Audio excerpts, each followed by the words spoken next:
that Whitney fought for her life. Bobby Christina fought for her life. Whitney Houston's body told anybody upon looking at it that it was foul play. Okay, don't get it twisted. No, Whitney Houston, I counted at least 10 gashes in her chest alone. She had marks up and down her legs. Her fingernails were chipped. Her face was busted out. It was blown up. Yes, as if somebody was punching her in the face. Whitney Houston fought for her life. Whitney had skin taken off her back. There was so many things wrong with Whitney's body. Sup, sobers? There are very few stories more tragic than the rise and fall of one of America's greatest singers. It's a tragedy that has continued to plague her and her family for years to follow. It's a story that truly highlights the dangers of addiction, and even more than that, it highlights how addiction can truly affect anybody, not just people on the streets. But it's also raised a number of questions about the overwhelming and demanding nature of what it means to be a superstar, and just what is the price of fame. And I think today's case would be considered one of the earlier experiences where people started to realize that there's a real dark underbelly to the entertainment industry. And this case truly does shine a bright spotlight on that underbelly, bringing some serious things into question. And honestly, I've been really kind of putting this case off because I didn't really want to cover it without having done all of the research that I've done on other videos, because they all seem to follow a very similar blueprint to this case, and it seems to be something that almost has become a mainstream practice in order to maintain power and control over these artists. And just like we examined last week with Juice WRLD, we've talked about it in my Eazy-E case, we talked about it in my Mac Miller case. Once an artist seems to hit that point where they're more of a liability, or the record label sees them as maybe in a position where they may not be around to continue making the label more money, there's more money to be made when an artist is passed than if they're still around struggling with their addictions and honestly just being a liability for the record label. And unfortunately, we see these artists turn up face down in a bathtub or a hot tub or some kind of tub 60% of the time, every time.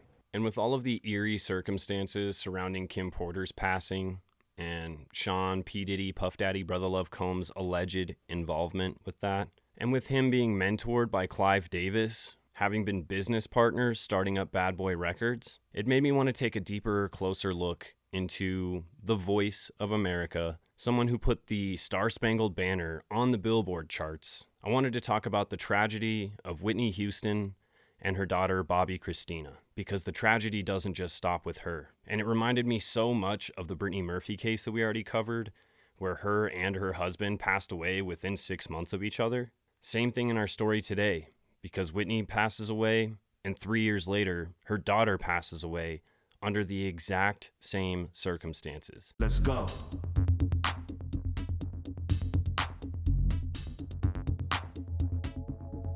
Alcohol.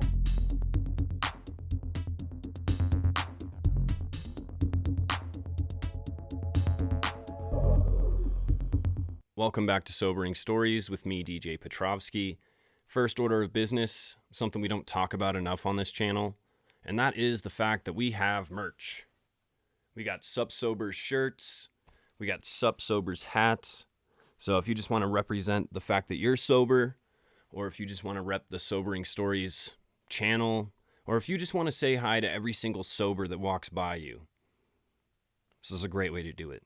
I've been doing a lot of Diddy coverage lately, and that's obviously putting my life at risk, and with all the allegations I've been throwing out there, I'm sure I'm on some sort of hit list. I'm not really sure. But I wanted to make dang sure that I got my information taken out of any sort of database or possible way that he could find me or get my information. But it's honestly not just Diddy I'm worried about. There's tons of desperate spammers and scammers out there, and they seem to flood my inboxes with a ton of messages and nonsense. Of course, these are all scams. There's no reason to pay any attention to these. But it is annoying, and it is a heart drop moment where you have to rationalize through it and think, what? So that's why I downloaded Incogni, because Incogni literally has saved me from all of these different spammers and scammers, and it has freed up my phone space to be used just for what I want to be using it for. Looking up true crime stuff, looking up stuff about Diddy, using ChatGPT, taking pictures and stuff. I don't want to be dealing with all these spammers and scammers. And not only that, but I don't want my information floating around out there. And it seems like every time I unsubscribe from one email, I end up resubscribed to 3 new ones.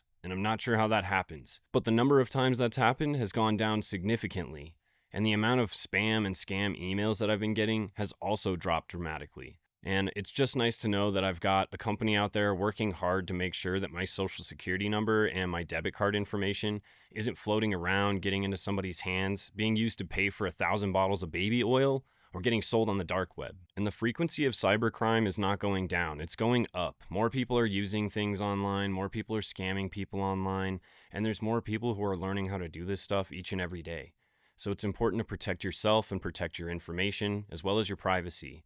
So if you want to do that and you want to save 60% on the yearly membership, which makes it like $3 or something per month, then you need to click the link in the description, and that's going to get you that discount. It is a great way to support the channel, and I would highly recommend Incogni, not just because they're a partner, but because they have truly helped lower the amount of spam, scam, and nonsense that I get.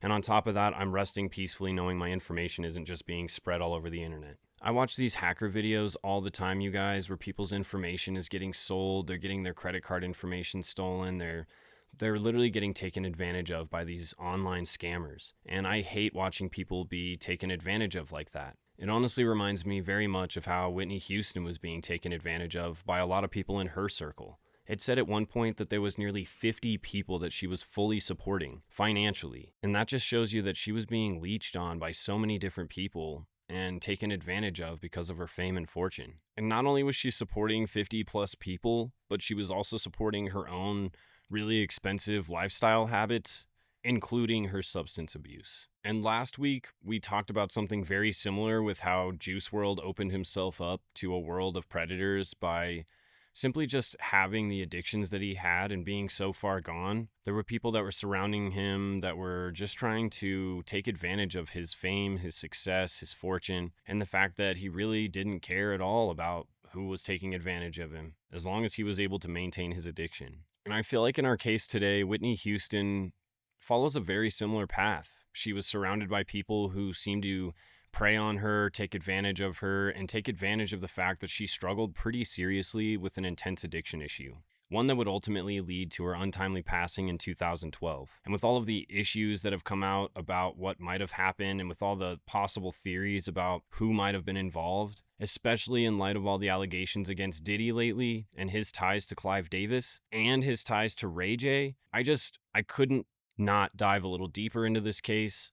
And I wanted to take a look at not only the downfall of Whitney Houston and her deep, dark struggles with addiction, but also the people who stood to benefit from her no longer being here. And as I talked about in my Mac Miller case, with the law of diminishing return, there is a point where artists no longer make money for the label, and in fact, they start costing the label money. They're a liability. So it begs the question, was Whitney Houston a liability to Clive Davis and Arista Records? Did he stand more to gain from her passing than he did from her maintaining her struggles with addiction? Do you feel like it's an injustice to what this look? I feel like anything with her name on it is strictly for the purposes of financial gain for those who have access to her estate, including Clive Davis. Including Clive Davis. This ain't a film to celebrate Whitney Houston. This is a film to, pay the piper. He was the one trying to bring her back, though, at the time of prior to her death, right? Him. Oh. Okay. He needed her back. Oh, yeah. He needed her back, but he needed her back and under his control. And then he put her in rehab to clean her up right before it came time for America, because she had to at least appear sober. But it was good enough to get that check, though. In order to understand the depths of Whitney Houston's addiction issues, we've got to start all the way at the beginning. Whitney Houston was born on August 9th, 1963 in Newark, New Jersey, to parents Cissy and John Houston. And Cissy Houston was actually a Grammy award-winning gospel and soul singer. So honestly, singing was just in her genes. And I ain't talking about blue jeans. At the age of 5 years old, which seems to be a consistent theme, like all the last few artists that I've talked about, they all started playing piano at the age of 5. So if you want your kids to be a famous musician, which after all the stories I've talked about, you may not, but you got to start them at piano. at 5 years old, which is where my kid is. So he's going to start playing piano. But anyway, she started playing piano at the age of 5 years old, and she started singing. And by the time she hit high school, she told her mom, "Mom, I really want to be a singer. Like, for sure, that's what I want to do, is be a singer, just like you." One of the things she does mention about her childhood, though, she mentioned she had a bit of a dark period because she actually experienced some familial SA. Basically, a family member had done inappropriate things with her. She doesn't really expand on what, but unfortunately she was kind of scarred by this whole experience, and I think it left her maybe a little confused, maybe a little bit untrusting, and maybe it left her already looking for some way to cope. As we know, when you're traumatized as a young child, there is a high likelihood that you are going to develop an addiction issue later on down the line, because you just haven't learned how to cope with the intense trauma you experienced as a child. Outside of this, though, she was very involved in the church. She was involved in the choir at church. She was an amazing gospel singer. And by the age of 11, she'd actually done her very first solo in the church choir. So she was already starting off very young, very early, performing and singing. And she had an amazing voice right from the start. Whitney didn't just have a beautiful voice. She was also beautiful on the outside, and she had a glowing personality. By the time she was a teenager, she started modeling, and she was actually featured in multiple magazines, including Glamour, Cosmo, and she was actually the first black female to be featured in 17 magazine. As she got older, she pursued her music career way more seriously, and her mom would actually be seen performing in New York City clubs. And one night she was discovered by Clive Davis, who was an executive for Arista Records. And he heard her and her mom perform in this New York City club, and immediately that night, on the spot in 1983, signed her to a record deal. He just knew she was destined for greatness. Now, I'm going to say a lot of things about Clive Davis in this episode, but I will say that Clive has a good ear for talent, because as soon as he heard Whitney's voice, he just knew. And honestly, he was right, because Whitney quickly rose to stardom. From this point forward, she started getting involved in music, diving headfirst, and by 1985, she was already working on a studio album, and she was already starting to make waves in the music industry. Her self-titled debut sold more than 12 million copies, which set the record for the best-selling solo album, and honestly, that's insane. 12 million copies, brand new artist. And in 1986, she actually won tons of awards for this album. She was nominated for like 6 different Grammy Awards. She actually won the Grammy Award for Best New Pop Singer. She won 7 American Music Awards and 1 MTV Music Award. So hot, coming out hot right out the gates. By 1987, Whitney would actually release her second studio album, and it reaches #1 on the Billboard charts, and it actually surpasses the Beatles and makes her the first female to sit at #1 on the Billboard charts. So she's making waves. And this is the album that has the song I Want to Dance with Somebody on it. And I just wanted to share, I made this like remix kind of a track for my friend's wedding. And it was a remix of this new cover of I Want to Dance with Somebody, and then the original Whitney Houston version. So check it out. Oh, I wanna dance with somebody, dance with somebody, dance with somebody, dance with some, dance with some, dance with some, dance with some, dance, dance, dance, dance,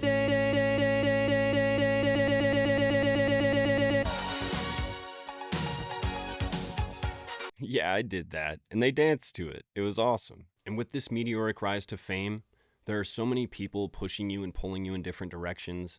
There's so many things that you're now tasked with doing. Your creative energy is now in high demand. And a lot of times that pressure and that stress can lead someone to cope with it in not so healthy ways, especially in the entertainment world where substances are literally everywhere. And that seems to be the overwhelming way that people seem to deal with this kind of fame and success. For somebody who is vulnerable to those kinds of pressures, much like Whitney Houston, and just like we've talked about with Matthew Perry, Mac Miller, and Juice WRLD, they were already predisposed to wanting this lifestyle. So once they experienced all these stresses and pressures of what it means to make it big in the music world, things took a darker turn. And the same is true for Whitney Houston. By the age of 14, she had actually tried the booger sugar, and she confided in her friend Robin Crawford, and they kind of grew up together. They were involved in very similar things. They both did these substances together. And as Whitney broke into the music world, she brought her with her, kind of to be her manager, kind of just to be, she was employed with her entourage. Robin and Whitney were extremely close. In fact, a lot of people and a lot of sources say that they actually had a romantic relationship, but we're talking about the 80s and 90s, you guys, so this kind of a relationship was not necessarily welcomed by the entertainment industry, nor was it welcomed by society, unfortunately. That's just the way it was, you guys. And what's the best way to throw somebody off of your scent from thinking that you show interest in someone who identifies as the same gender as you? Well, get married, right? Get married to a heterosexual male partner. And in 1989 at the Soul Train Music Awards, Whitney Houston actually was introduced and met Bobby Brown. And for a lot of you guys, you know that Bobby Brown and Whitney Houston had a very long, very toxic, tumultuous relationship. The thing she liked most about Bobby was the fact that he didn't treat her like some sort of goddess or some sort of like otherworldly being. She was just another person, and he treated her like a real person. And she wasn't used to that because everybody at this point was treating her like this superstar Whitney Houston.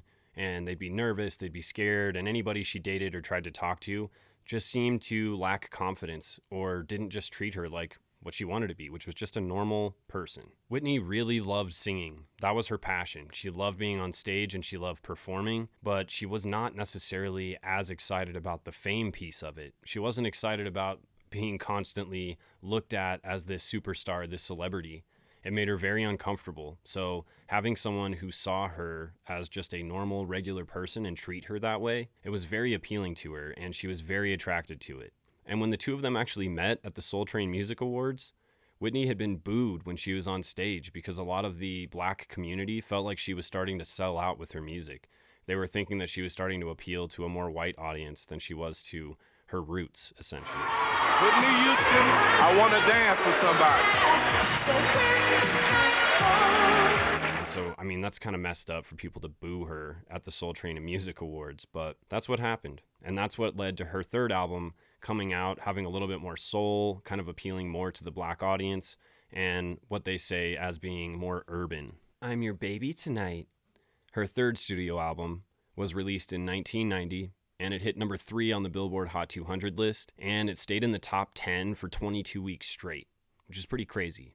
So her music is still hitting, she's still crushing, and her albums, all of them, have performed on the Billboard charts from the very beginning. And then in the following year, in 1991, she was actually asked to sing the Star-Spangled Banner at Super Bowl 25. And this is considered by many to be the new benchmark for any artist singing that song, to try and match that same level of success and energy that she brought. And it was so successful that she released it as a single in October of that year, and it charted in the top 20 on the Billboard charts. The Star-Spangled Banner, you guys, it sold over 75,000 copies. By 1992, her and Bobby Brown had actually gotten married, and then in 1993, they had their first and only child together, Bobby Christina Brown. And despite their struggles with substance abuse, they did their very best to be amazing parents and give Bobby Christina the world. Whitney Houston herself claims that after her daughter was born, this is when her substance abuse took an even darker turn, and things started to get really bad for her.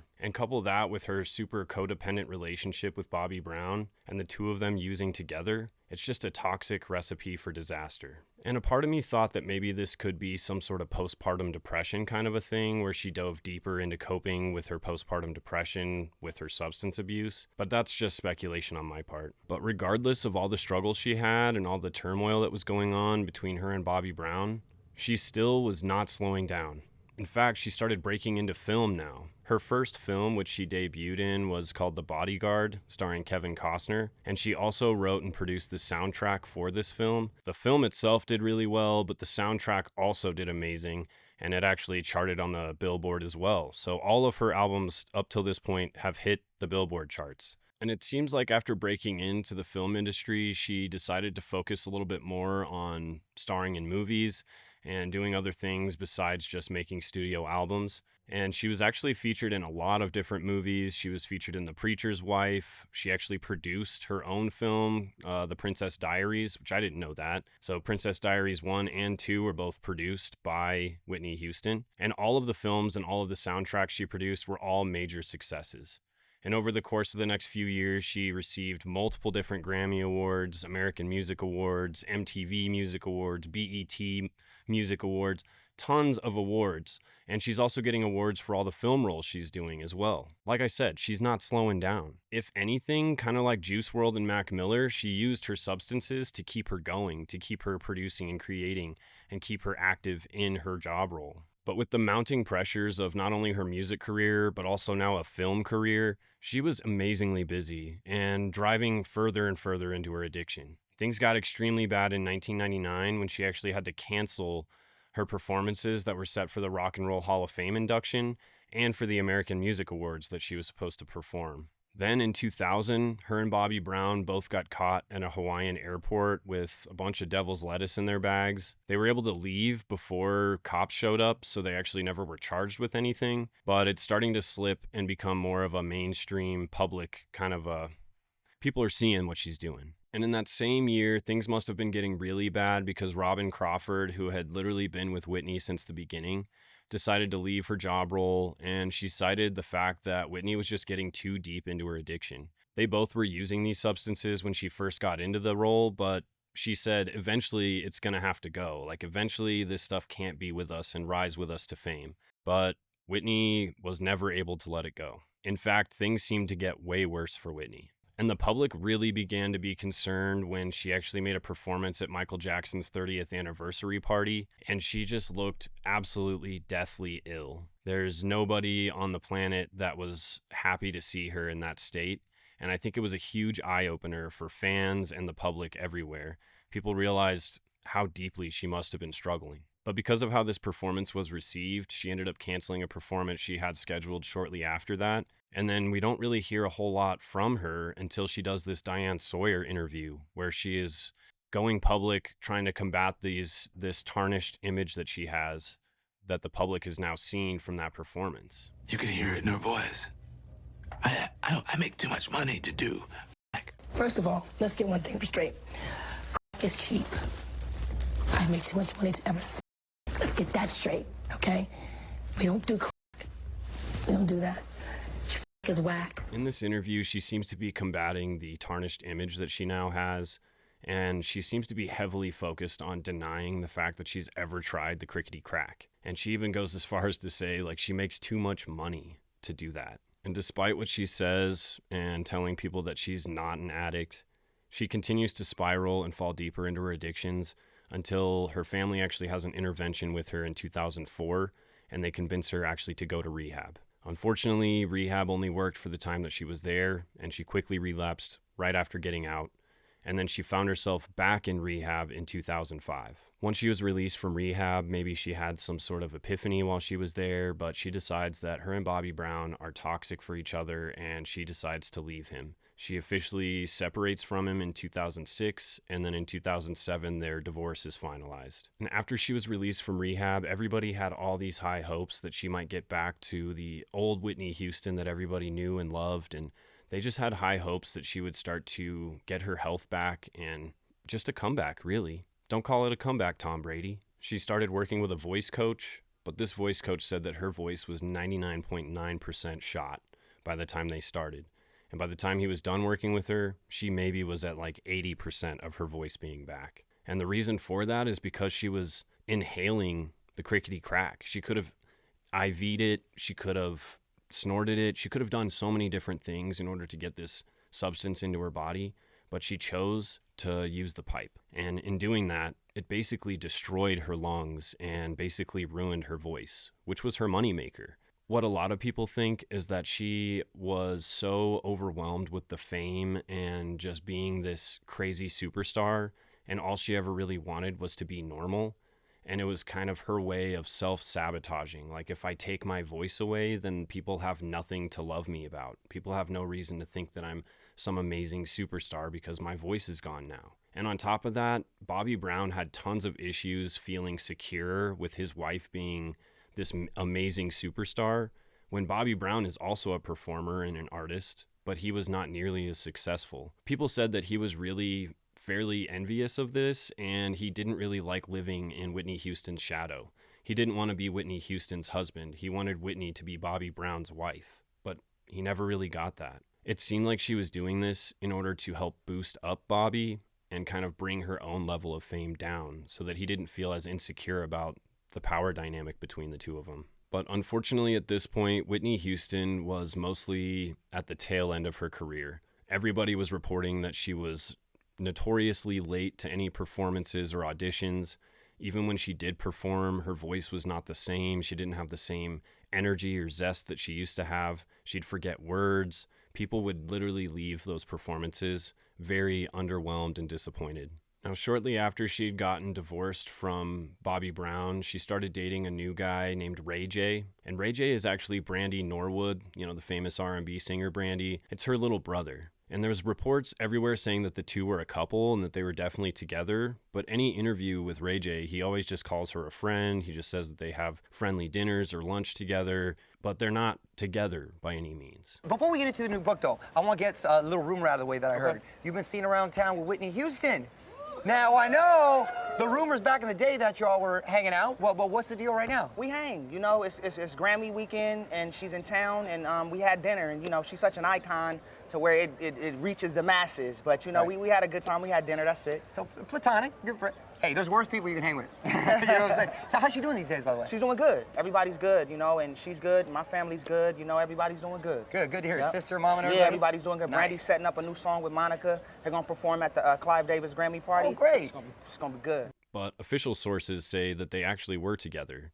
And they actually say that they were on and off dating over the course of the next 4 to 5 years. What people also say about Ray Jay is that the reason he was actually involved with Whitney is because he was able to access substances that she needed, and he was basically just her dealer. And if you ask me, in my humble opinion, I think that his source for getting these substances was likely Sean P. Diddy Puff Daddy Brother Love Combs. The two of them were really good friends. The two of them were both in the same circles, being in the R&B music industry. And there's tons of pictures with the two of them together. And then there's even this video where Sean Combs is talking to Ray Jay and basically just boosting him up, talking about how he's like in his inner circle, essentially making it seem like P. Diddy is a mentor to Ray Jay. Guy in the building. Hey, yo.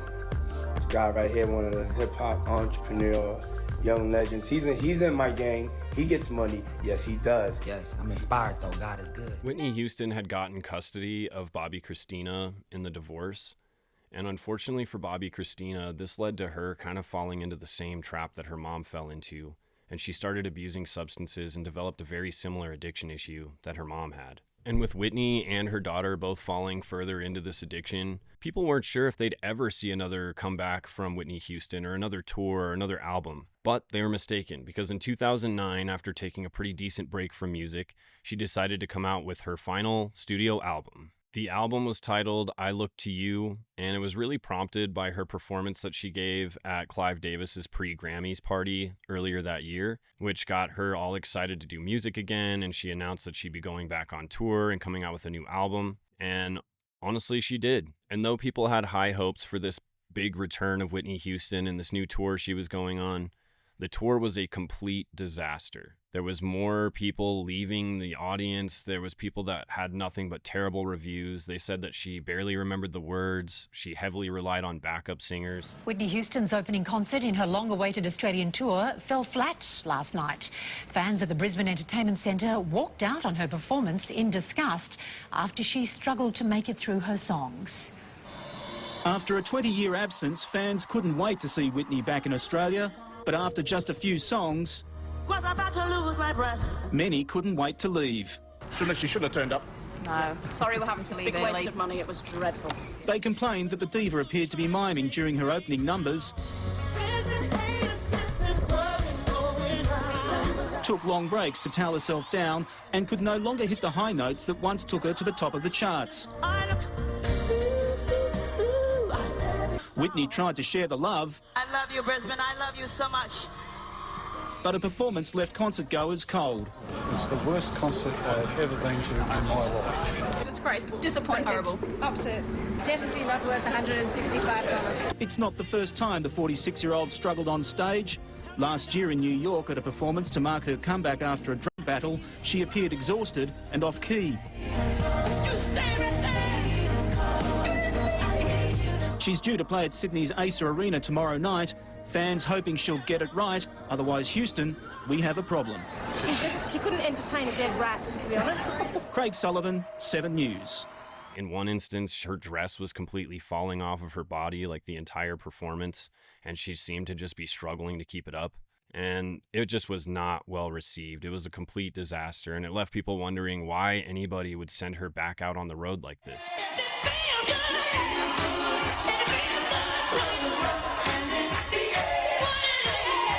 And likely it's because the pressures of having to tour again and make music again, with her addiction issues being so dire, it was likely a really bad call by the executives of Arista, including Clive Davis, who seemed to be pushing her back out on tour so that they could continue making money off of her. In light of all the negative reviews from her tour, things just did not seem to be going well for Whitney Houston. And really the only thing she got involved with after this was working on the movie Sparkle, where she was actually playing the mother in the movie. And it was a pretty decent film role, but a lot of people just noticed how bad her addiction had gotten. The final song she ever recorded was called Celebrate, which was for the movie Sparkle. And unfortunately, this would be the last that we would see of Whitney Houston. It seems that train wreck of a tour prompted Whitney Houston to realize that she was struggling still, and she re-entered rehab for the final time in 2011, and everybody had high hopes that this would be another turning point for her to turn things around and start getting back to the Whitney Houston that everybody knew and loved.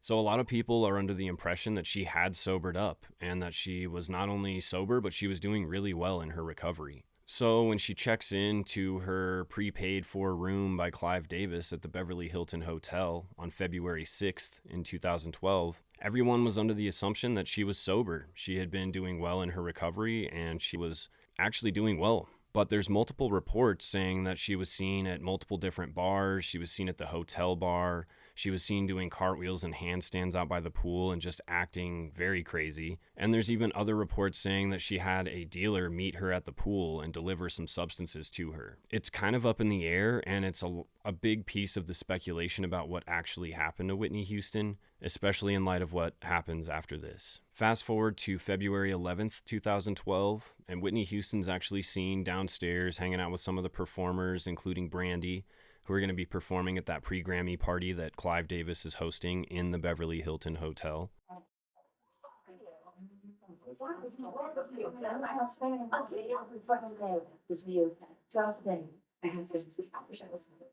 I'm just saying love it because I think I love it.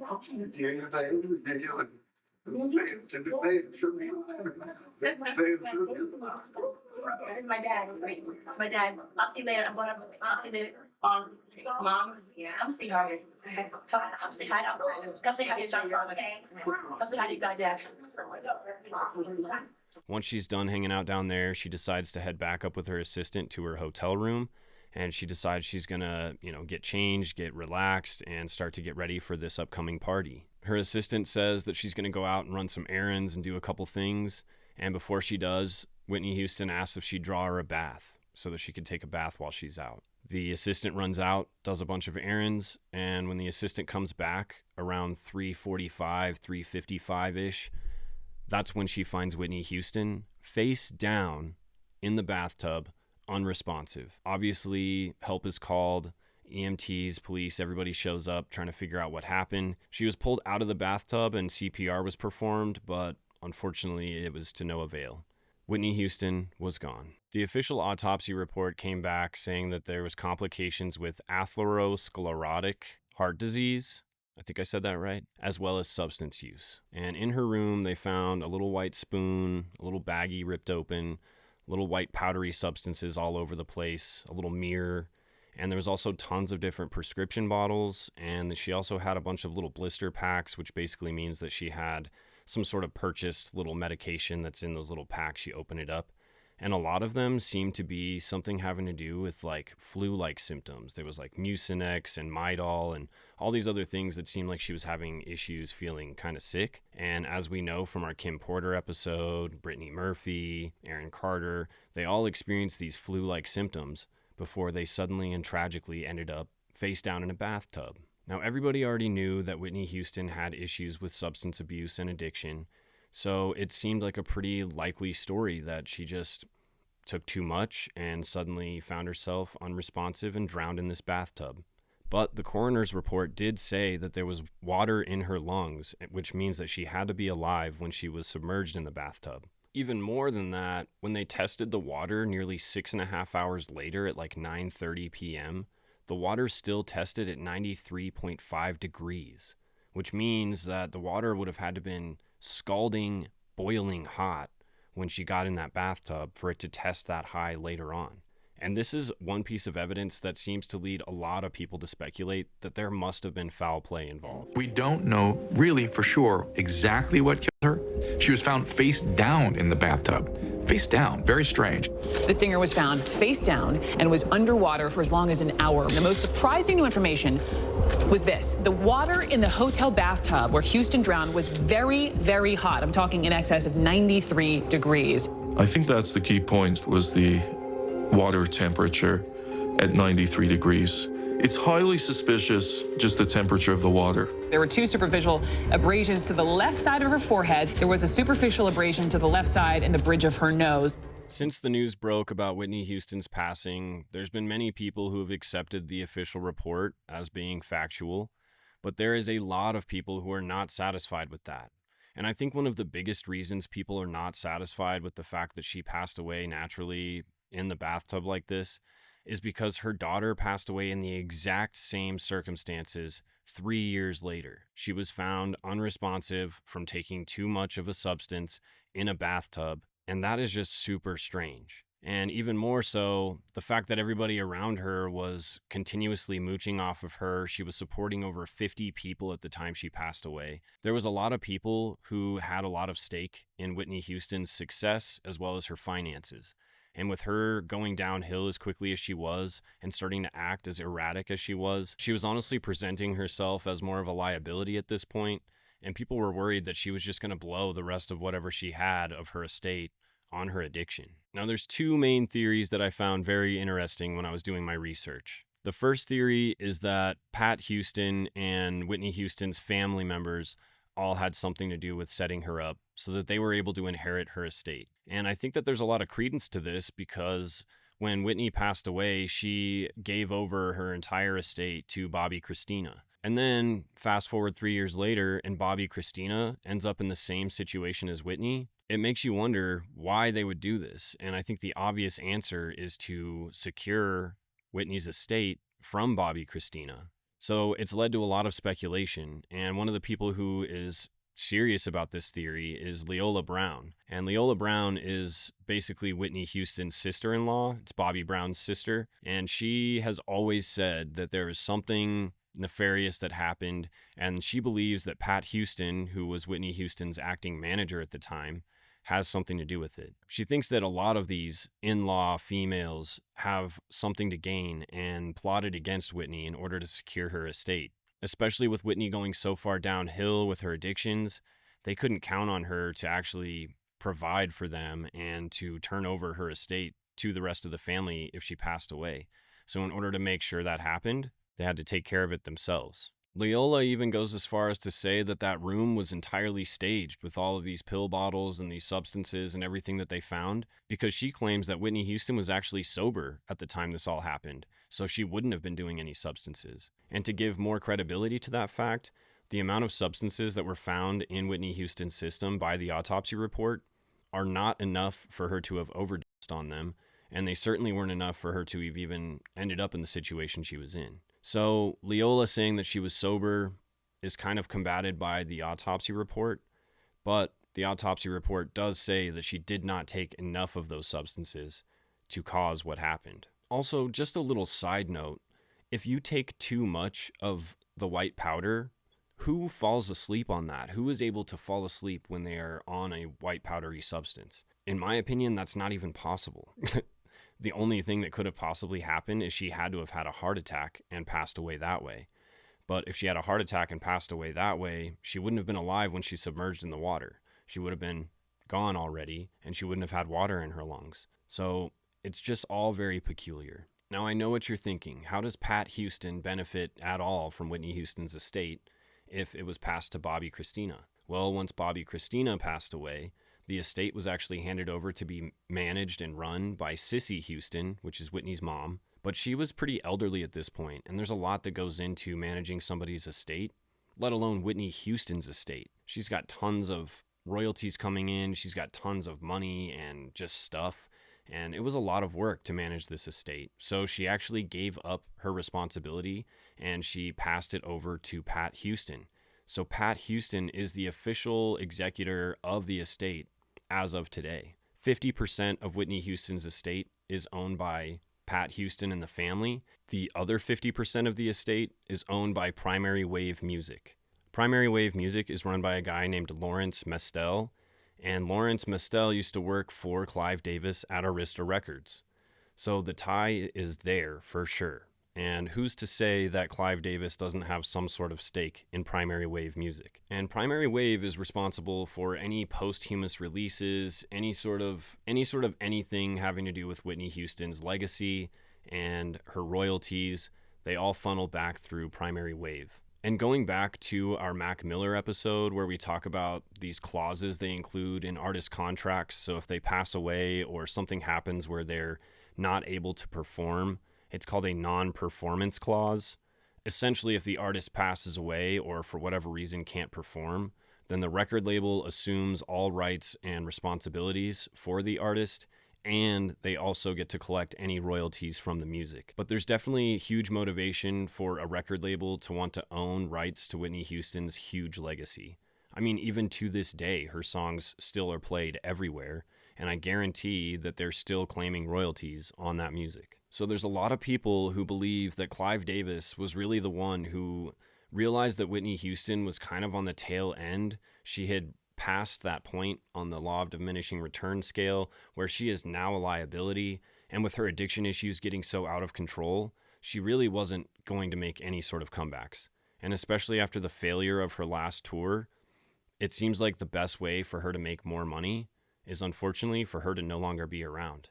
Because when artists pass away, there is a huge spike in record sales, in interest in their music, just fans trying to get back to that nostalgia and support this artist that they've lost and they love. So this non-performance clause, a lot of people believe that the only reason it even exists is so that record labels can make more money off of an artist who's no longer here or able to perform anymore. And to go even further with this idea, Diddy and Clive Davis are business partners. They are the ones who started Bad Boy Entertainment in the 90s, and the two of them have always been really close and worked really closely together. Diddy even calls Clive Davis his mentor, and with all of the awful things that Diddy is now accused of, it makes you wonder where he learned all this stuff. And since Clive Davis is responsible for finding and basically overseeing Whitney Houston's entire music career, it just kind of leads a lot of people to wonder if maybe Clive Davis did have something to do with this. And that's where Diddy realized that he can use the same tactics to take out people that threaten him or kind of stand against him in any way. It just leads people to wonder if Diddy turned out like such a monster, maybe it's because he was mentored by a monster. Probably the most damning piece of evidence against Clive Davis is the fact that Whitney passed away just hours before his pre-Grammy party. And instead of saying, hey, we've had a tragedy, there is no possible way we can go forward with this party, instead we're going to have a moment of silence for Whitney Houston. And after that, unfortunately, we're just going to shut things down, because how can we have a party with the loss of a major superstar, someone who was instrumental to Clive Davis's success? Nope, Clive Davis doesn't do any of that. Instead, the party goes on as planned. A lot of people remember half of the party was in tears, weeping over the sadness of what happened, and the other half of the party kind of seemed like they didn't even really know what happened. They were just laughing, joking, having a good time, really. But who would do that if Clive Davis actually cared about Whitney Houston and she made him millions of dollars, made him who he is really today? Why on earth would he still go through with that party? That is one of the biggest pieces, especially for me, that's led people to think that he had something to do with it. The other theory that I wanted to talk about is one that is a little bit more closely related to Diddy, and it has a lot to do with Whitney Houston's new boyfriend, Ray Jay. Ray Jay is notoriously known as being her substance dealer, providing her with the things that she needed, and ultimately led to her addiction getting out of control. He denies all these claims. He always kind of separates himself from her. He always just says that she's just a friend. He always seems to minimize their relationship and his role in her life. But around the time that Whitney Houston passed away, Ray J was desperately trying to break into the music industry. He was making connections with people like Diddy. He was starting to try and boost himself up in this music world. And it said that he was engaging in these business ventures, like non-musical business ventures with Diddy. So he was definitely considered to be like a mentee or a protege to Diddy in some way. Guy in the building. Hey, yo. This guy right here, one of the hip-hop entrepreneur, young legends. He's in my gang. He gets money. Yes, he does. Yes, I'm inspired, though. God is good. Now, Ray J says he wasn't anywhere near the Beverly Hilton Hotel when everything happened. But there is other people, including Leola Brown, who say that he was not only there, but he was there when she passed away. She actually says that he not only was at the hotel, but he actually visited her hotel room shortly before she was found unresponsive in the bathtub. And then couple that with this crazy video of him leaving the hotel, covering his face completely. He gets in this car and then they speed away. And I saw, and I'm sorry, please excuse me, I just have to come out and say this. Please. I saw Ray J coming out of the hotel, hiding his head, being pushed into the car. Why? I looked and I said, why is he hiding? Why is he hiding his face? He's always trying to show his face. For some reason, he knows somebody that sells drugs, and he was buying them for Whitney, from what I know, and giving her drugs. I want to know why this boy was allowed to do that.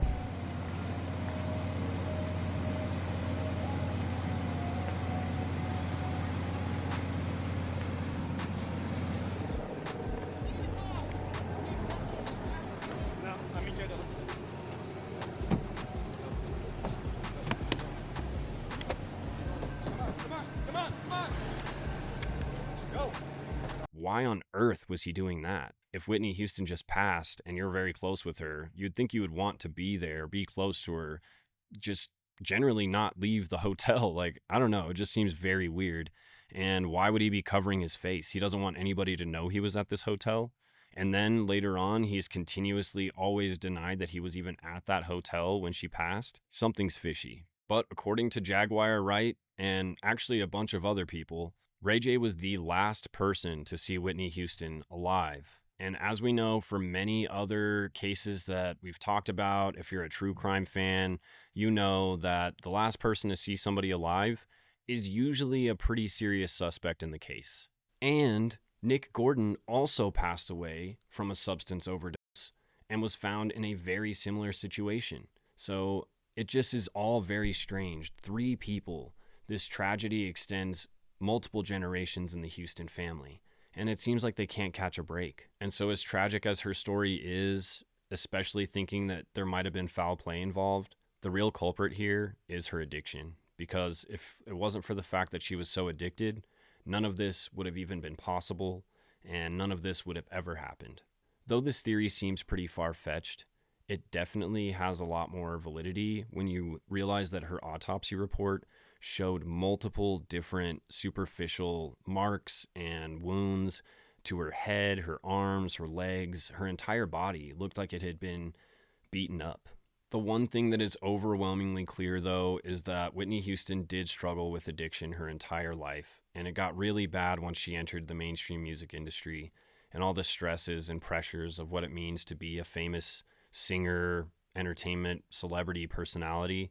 It just pushes people to cope in ways that may not be the most healthy. And with somebody who's broken into the music industry at a very young age, she likely missed the opportunity to learn how to cope with things in a healthy, normal way. And the only way she really knew was to turn to substances. But honestly, you guys, I want to know what you think, because this whole situation is extremely confusing and crazy and convoluted. There's so many different speculative theories out there as to what possibly happened to Whitney Houston. But I personally feel like there is something that happened, because it just seems so strange for her to have overdosed on white powdery substances that don't make you like fall asleep and sink into a bathtub. Face first too. Like, how do you, face first is the weirdest part about all this to me. How did she get face down in the bathtub? And then she's got all these wounds all over her body. Seems like somebody was in that room with her. And the water was extraordinarily hot, so maybe they threw her into this boiling hot bathtub. And who really knows what happened, to be honest. And unfortunately, we may never find out. Oh. That's how Clive did it. And then the next thing you know, she's f***ing Ray J. And then it's Grammy time. That happened. And her and Clive had a fight 2 days before. And from what I was told, Bobby Christina was present for some of that fight. And then the next thing you know, she's dead. Ray J was the last person to see her alive. He let the drug dealer in, but she was sober, right? But he let the drug dealer in that gave her the shot. Leola has said, Leola Brown, Bobby Brown's sister, has said on several occasions that she was beaten. They saw her body. She didn't just die in a tub, like she was beat up. And Brandy was the one that found her. But you know, they pledge allegiance to Clive too. Jeez. Well, you know, Ray J was kind of down on his luck because the whole bullshit happened, and then, you know, Whitney was dead and he was using her, as he's said himself, for clout, and then all of a sudden he got Love and Hip Hop LA after Whitney died. So though these are just theories and speculation, I thought that they were very interesting. And the fact that there's so much speculation around Whitney Houston's passing, and it's so similar to so many other celebrity passings, it definitely feels like there might have been foul play involved. But the thing that gives everybody pause is the fact that Bobby Christina passed away 3 years later from the exact same circumstances. And that is just too strange to ignore. It leads a lot of people to think that the estate was handed over to Bobby Christina, but somebody else wanted to control that estate. And if Clive Davis wanted to have his hands on that estate more than anybody else, then it's likely that he worked with Pat Houston, who is now the executor of the estate, and they came up with some sort of plan to take out Bobby Christina too. A lot of people think that her boyfriend at the time, Nick Gordon, was responsible for it, but there's really no definitive proof or evidence to say one way or the other what happened to either one of them. And I guess the last piece of everything that I wanted to mention is simply the fact that Ed Winter,